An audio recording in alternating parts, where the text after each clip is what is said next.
The governments of the world are surrendering themselves to the international banking institutions.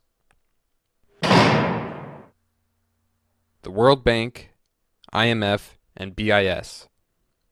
These institutions have a history for supporting dozens of military dictatorships with billions of dollars in loans, and also wreak havoc on developed and underdeveloped countries, including our own.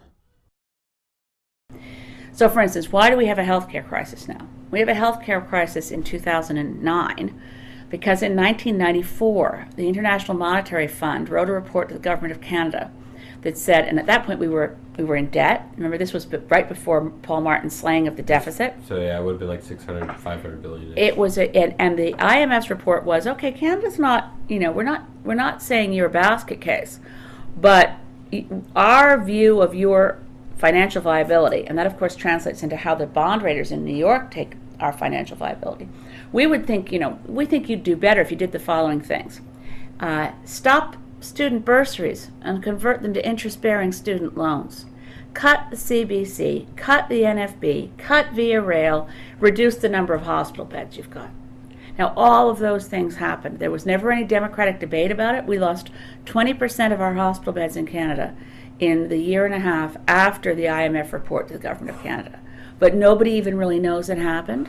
The World Health Organization knows it happened because they've actually done reports on Canada as one of the only modern democracies to have deliberately slashed its health care provision in order to slay a deficit. And it's proven, the World Health Organization studies prove that in doing that, we actually made our health care situation, not only is the health care worse, but the costs of health care went up because people couldn't access timely health care when they needed it before it became a disaster.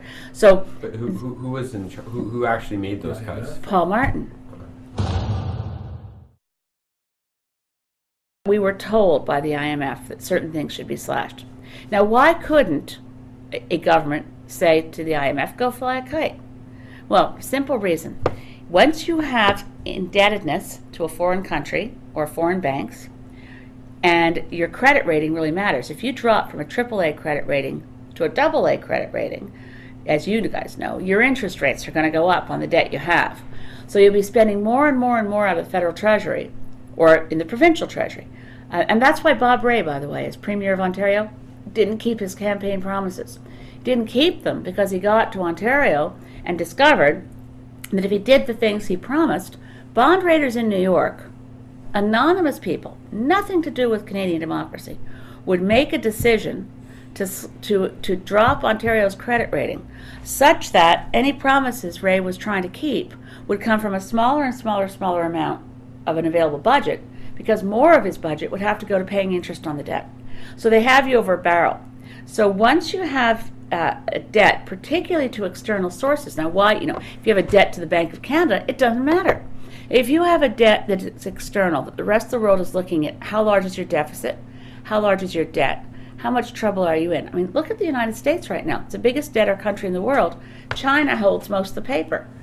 Despite of all of this, Jim Flaherty, like his predecessors, is bowing down to the World Bank institutions. And I'm not that knowledgeable on monetary policy, and the Green Party policies have not yet adopted the monetary policy that some of our members would like, which is one which would say we should get rid of the loans that we owe commercial banks and transfer that to the Bank of Canada and pay it off with a Bank of Canada loan and then cancel the debt.